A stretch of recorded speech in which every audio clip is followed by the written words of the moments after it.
everyone. Today we have our guests for Straight for the Paws, and I'm very honored to say that they have been working with us for several years, and I'm very excited about them being here today. And I'm going to say first to my left is Nancy, and the next lady is Fran. Nancy's last name is very difficult to say, so that's why I'm only giving you first names. Okay? It's fine. Because I won't remember anyway. So these young ladies have been volunteering at the shelter, and I'd like to talk a little bit about asking them a couple of questions, personal questions, nothing, I won't embarrass you ladies, as to, first of all, Fran, what about you? What was your profession before you started volunteering, I guess? I was in public education for 40 years, worked as a classroom teacher, guidance counselor, psychologist, director of special ed, pupil personnel director, and acting superintendent in Somerset. Wow, I didn't realize all of that. And we were on an advisory board for our parish school. That's right. Together. Holy Name Parish Advisory Yes. Council for 3 years. 3 years, I think it was, yes. And that's where I got to meet Fran, but that's a whole other story, so we'll let Nancy have her turn. Nancy? I was simply a classroom teacher and loved every minute of it for 40 years. Good for you. And I wouldn't say simply, because what grade did you work with? I worked with several grades over the years. I worked in kindergarten for 20 years. Oh my God. And when that got kind of tiring, I loved it though, positively loved it. I ended up in 3rd grade, but I had taught junior high and 5th and 4th grade. Well, I've told the audience before that I'm a former school teacher as well, but anything below 8th grade was beyond, I give you kudos to you and kudos to everything that you've done. And now I understand the relationship between the two of you, being the psychology background. That's how you can handle Nancy as well as you do. I get it. That's right. I understand now. Right. Now I understand. So after retiring, I think once you both retired, you decided to do something else a little bit in another field that I totally wanted to do when I was in high school, and my mother kind of swayed me out of doing it. I wanted to be the mortician, or what do they call, undertaker, whatever you call that person now. And she wasn't very happy about me doing that, so she kind of persuaded me not to. And I think I have that kind of personality that would have done well with that. But unfortunately, I didn't do that. But both of you ladies have that personality, but in a very different way. So, Nancy, where are you working now? I have been working for the Waring Sullivan Funeral Home for about 18 years now. I started right after I retired, and I love it. You love it. We work with some wonderful, wonderful, caring people, and it's more of a vocation actually than a job, because you're with people at a difficult time, Right. and it's really an honor to be able to be with them and hopefully, make it a little easier. And I've seen you both do that, so I appreciate that. And like I say, I think it takes a special person to be able to work in that field. Whatever you're doing in that field, I think it takes a very special person. Now, Fran, how long have you been working there? I've been there for 8 years. Prior to that, after retirement, I took care of my mother who had Alzheimer's. Oh, wow. And she lived with me until she died. And then one fine day, I'm in a store, and I meet Nancy, and she said, "What are you doing?" I said, "Going out of my mind. I have nothing to do after 24/7 with my mother." She said, "I'll get you a job at the funeral home." Oh. She pulled out her phone, dialed a person. Next day I was for an interview, and the following week I was working. Love it very much. As she said, you work with people who are going through a tough situation, but you're there to listen to them, to commiserate with them, support them, do whatever needs to be done to make the situation a little bit more bearable. And as again, I say, I think you both do a fine job at that. I think, I've seen you both working at different places. And recently, since we have COVID now, I know both of you are working, well, as many as funerals that they can have, but you're working like all over. Like I saw you once in New Bedford, Yes. and you work in all the different funeral homes. So that's amazing. And So I know, I'll start with Nancy again. Nancy, there's something through Warren Sullivan that you do that's why you sort of got involved with Forever Paws. What exactly is that? The Waring Sullivan company, they like to do community outreach. They like to do things for the community and with the community. And they offer us a chance to do that if we're interested in whatever the particular thing is. And when we both are animal lovers, and when we heard about the opportunity to come and volunteer here, we both jumped at it, and I'm very glad we did. So are we. I mean, and I'm happy because every Monday I come in and there they are. They're in doing the dishes or whatever, and it's just like they're there. They bring a little bit of sunshine, and they love the animals, and they talk about with the different animals, and it's really great. Now, Fran, how long have you been doing this? I guess both of you together. Yeah, I don't know. 3 years, I think. 3 years? 4 years, Yeah. something Yeah. like that. Okay. All right. You know, to piggyback on what Nancy said, not only does Waring Sullivan do outreach here at the shelter, they offer bingo at 4 different sites before Yeah. COVID. They offer a community cookout in the summer Really? in Swansea, in Fall River, in New Bedford, for municipal employees. They invite them to come for a cookout. So they've offered workshops on end-of-life planning and planning on your real estate and finances and so on for senior citizens. So they do a lot of things. They not only want to bury the dead, but they want to help the living enjoy life a little bit more. And with the bingos, for instance, it started out, you know, we would have to beat the bushes to get people in. We'd have 30 people, 5 prizes, and lots of pizza. And the last time at Birchcrest, we had over 130 people. Wow. They have pizza, no admission, soft drinks, and they go home laughing. Oh, that's a really great community service. One of the things that I've always said on our show is that I believe in shopping local and keeping everything as local as possible, especially now with the COVID situation that we have. But that's always been something that I pride ourselves on with, with Forever Paws. I mean, we could go to the big box stores, like, we get certain things, and I really try not to do that because I believe that, to help the community, and we also try to do outreach programs when we could, being some of us on the board of directors are former teachers, so we would go out and also provide to the community. And I have high school students coming in here, and we have the BCC program, so we do the same thing, and that's just what makes it so wonderful.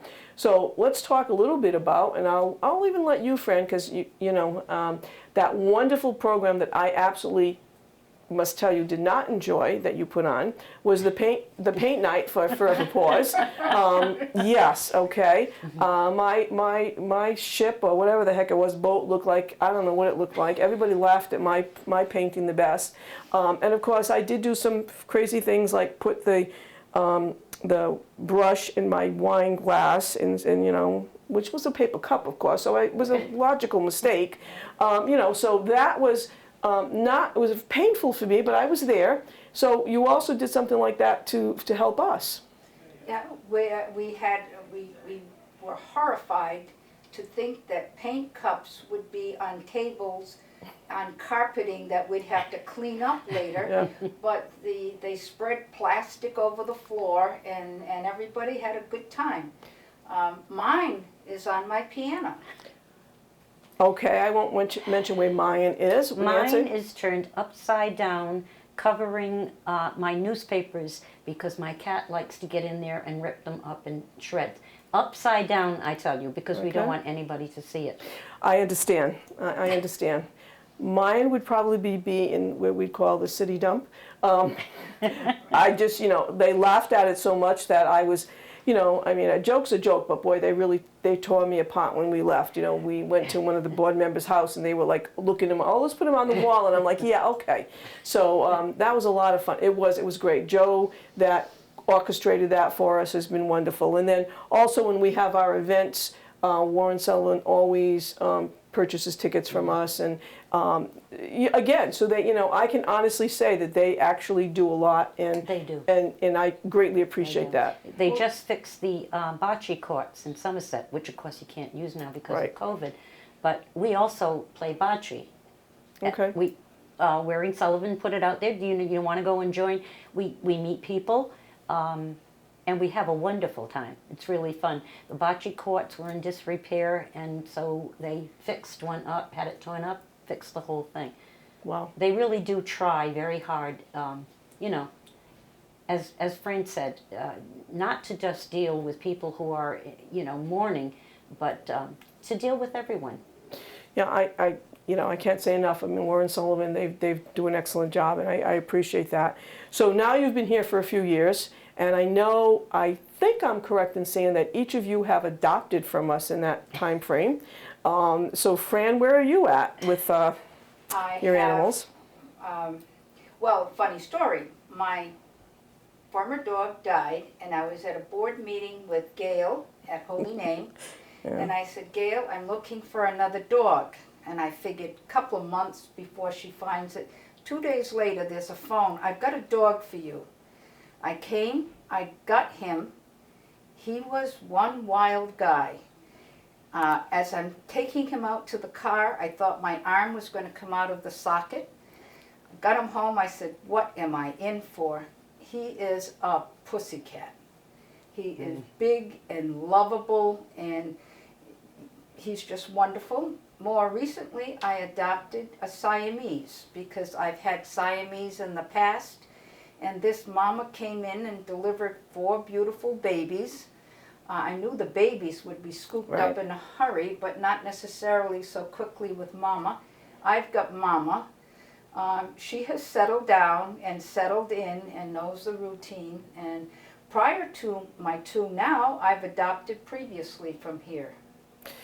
And I appreciate that. And your dog that I kind of mentioned to you, what's the breed on your dog? He is a mix of a pit, which is my favorite kind of dog, and a lab. When we were at our meeting, we'd be conversing before the meeting, and Fran introduced herself and was talking a little bit, and she said, I'll be looking maybe for a pit. And I looked at her and I said, a pit? And now, of course, I didn't know if she lived by, I didn't know who she lived with or whatever. And I'm thinking, this woman wants a pit. I'm like, all right. And then we started talking. She was telling me she had the experience, and I thought, well, hey, okay, we'll see what we can find for her. That was great. I mean, and the adoption, like you say, has gone really well. And Nancy. I can vouch, first of all, for her pit bull. He is positively the biggest baby you could ever want to meet. You go in there and you get kisses and roll over on his back and rub his belly. And I personally was a little afraid of pit bulls. Sure, I understand. I was afraid of the breed. I no longer am, because having met Mick. Well, when I started, I said, I am not adopting any. I love animals. I'm going to go in. I'm going to volunteer. I'm not taking any animals home. And I was pretty good for a while. I have a 9-year-old Cocker Spaniel at home. And I said, I don't need to get an animal now at my age. I don't want them to outlive me. So I said no. And then one day we were here and you came in with Bev and you were fostering this little tiny thing that fit in the palm of your hand. Beautiful little girl.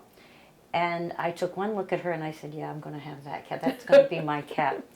And so because she was too young to be adopted, and I love that rule that you have, an animal has to be adopted. I mean, neutered, Right. spayed, whatever. Right. Before they can be adopted. I offered to foster her, which I did. It took me a while to get her to the weight where she could be spayed. Right. Had her spayed. And my only concern was she going to get along with the dog? Because the dog's been there for 9 years. Well, let me tell you, she is in charge of the whole house. If the dog is sitting in his chair and she wants it, she's not mean. She just goes over and hits him in the nose a little bit, and he gets down and she sits in the chair. Wow.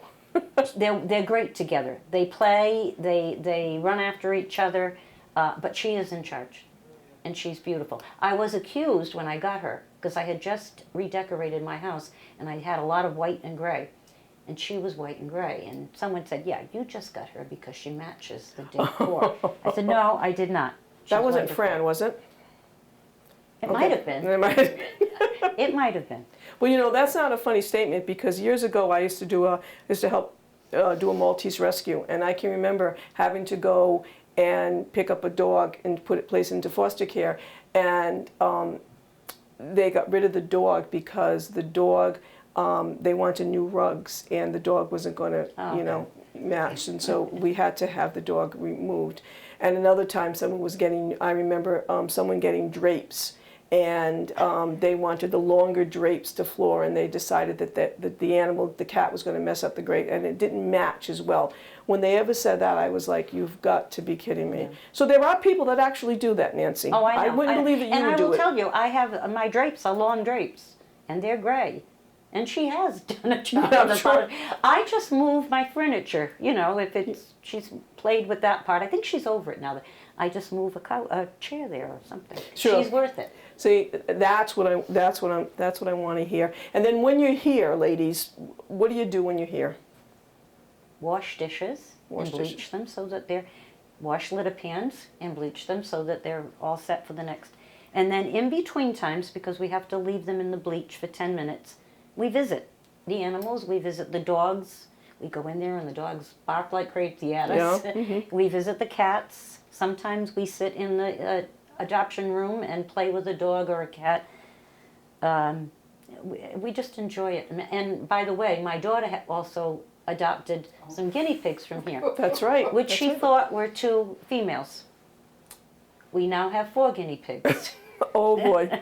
Okay. But she loves them, and that's okay. Out well. Oh yes. That's good. Yeah, they're hard to as far as I've been told, to sex. So yeah. they're really hard to figure out what they are. Because the latest one, they can't tell whether it's a male or a female till he or she is about 2 or 3 months old.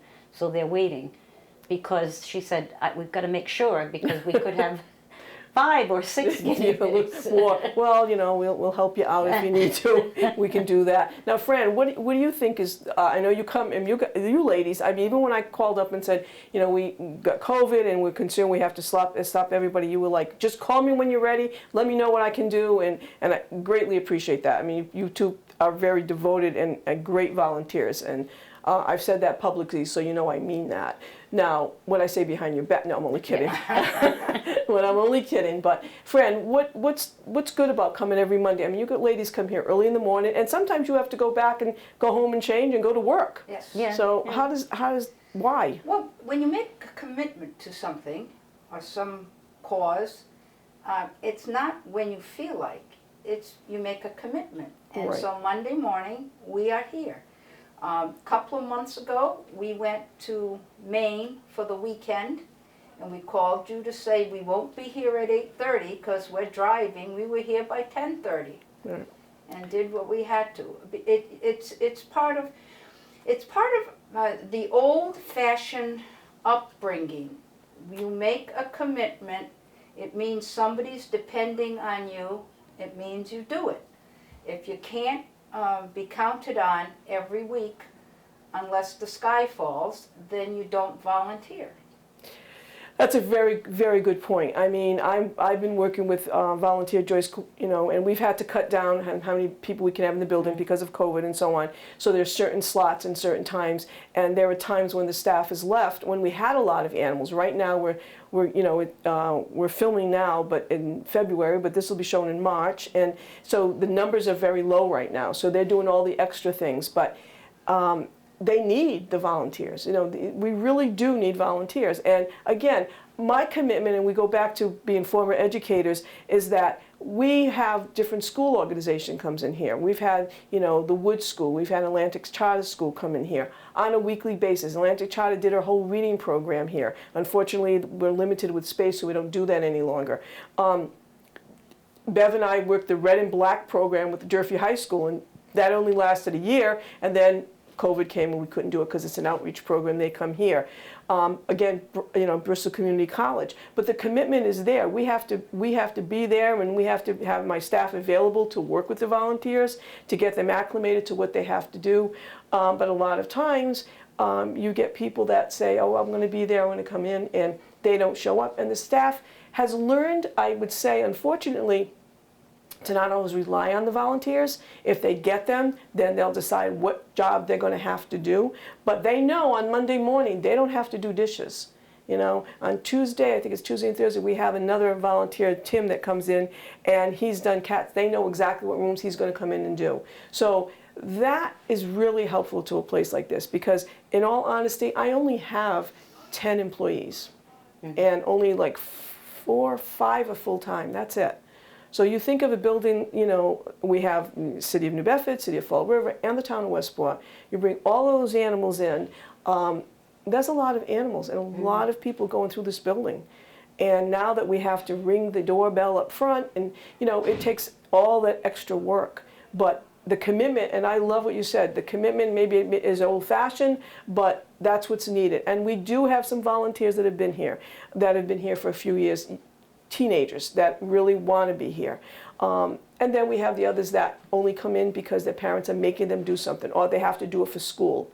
And what I tell Joyce to tell them, I think it's 18 cameras in the building. So I'm aware of what's going on. Ari has it in her office, but she's not sitting there just watching it all the time. She's busy doing other things. But I will periodically look and see, especially when new volunteers are coming in, and if they go and they're hiding on their phones and they're doing things, it's more work for the staff, because they got to go find them. You got to do this, you got to do that, and that makes it difficult. Has there anything that happened in the last several years you've been here that stood out to you? I mean, you mentioned about, I think it was Abby that we had you change the name to Molly, but that's okay. That's a beautiful cat. That cat is so beautiful. I have to bring pictures. I will. She's on a diet and she's gotten so big. Well, you know, we should all. I'm talking for myself. I could be too. We were talking about commitment and all of that, and I would like to add that we look forward to it. Great. We look forward to it. I mean, you know, the staff here is great. There's always some laughing going on. All of a sudden you'll hear, escape cat, or something like that.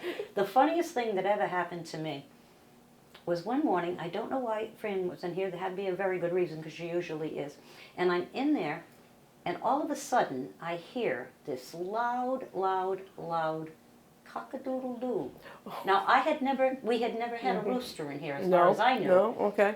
And I'm standing in the room, and I nearly jumped 6 feet. I'm sure you did. Have you ever heard a rooster inside the building? I know. I've been here. Oh my goodness, they are loud. Yes, they are. And the animal control lady said that she had found him walking around Government Center. Yep. And so I said to her, how could a rooster be? She said, somebody evidently had him as a pet, and he got out, or they let him go, or whatever. But that was probably the funniest thing that's ever happened to me when I've been here. I know exactly but what we do enjoy. Yeah. I do enjoy it. That's wonderful. Really. I'm glad to hear that. What about you, Fran? Anything? Well, on Sunday night, my son will call me, because he lives in New Hampshire, and he surveys the offerings here. He'll say, you're going to see this kind of a dog, or this kind of a dog. He is the reason why I love pit bulls, because he wanted one all along. And when he was in junior high school, it was when pit bulls got to be the bad dog. And he wrote an essay in defense of pit bulls. Nice. But you know, we were busy here, there, and the next place, and I wasn't about to get a dog. He graduated from college, and 3 weeks later, on a Sunday afternoon, he left. And he came back, and he dropped this dog in my lap. And it was a pit bull. And this dog started to lick, and I was caught. And since then, I've had 4. And they are the most wonderful creatures. So I look forward to seeing all the dogs that are here. But I'm especially fond of the pitties. Yeah, I understand that, and I know that, you know, sometimes, again, and myself included, people are, you know, a little fearful of the pits. But I have a relative in Florida that has 2 pit bulls, and I've watched them grow up with my niece and 2 nieces at the time, and she'd crawling all over, and now she has 2 pits mix, and she has 2 children as well, and you know, you see them sleeping together and enjoying. And it's the same thing with children. It's meant how you're brought up. you know? And that's what happens with the pit bulls. Yeah, my grandsons would come over and do the video games, and they'd go into the living room and sit on the floor, and one of the dogs, I used to have two at a time, one of the dogs would squeeze in between them to see what was going, and sit there, the three of them, the two kids on either side and the dog in the middle. And I've never been, as with any animal, I don't care if it's a tiny little thing, you don't leave animals alone with little kids, because Right. little kids can hurt them. So you supervise it, but you know, if you train the dog correctly and it can be trusted, you watch them and you let them play together and they enjoy it. You know, that's a wonderful comment, and I appreciate you mentioning that, because what happens is a lot of time, as your lady knows, we'll have dogs surrendered, oh, they bit someone or that, and when you investigate the story, you find out that they were in the room. Well, I really didn't see it, but my 6-year-old son was in there, they were playing around, and all of a sudden he came crying. Now, you don't know what precipitated it. You don't know if it was the dog's fault, but all of a sudden it's like, okay, you're out of here. And I understand it's their child, but the point you just made is such a valid point. You don't leave children in a room with any animal, you know, whether it be a cat or a dog. I mean, you kind of have to supervise until you know exactly their temperament, you know. I mean, right now we have that cat Molly with the one eye, and you know, she's very comfortable, very rambunctious, and she's jumping up and down and on counters. Now, I don't particularly like to have animals on counters, so I'm very fastidious about that. But in the middle of our table, we have 2 candlesticks and a nice little vase of flowers for Valentine's. I mean, she's swatting things off. We can't leave it there. We've got to put everything, you know, away and high. And she just met her potential you know, adopters, and with 3 children, and we said, okay, this is what you got to do. So, you know, again, I appreciate you both being here. We're running out of time, but I think, you know, people that are older, and I'm not going to say the old people, but older people, you can find a job here to do and volunteer and enjoy it, correct? Oh, absolutely. Definitely. Well, thank you both for coming. I greatly appreciate it. It's a Thank pleasure. you. Thank you.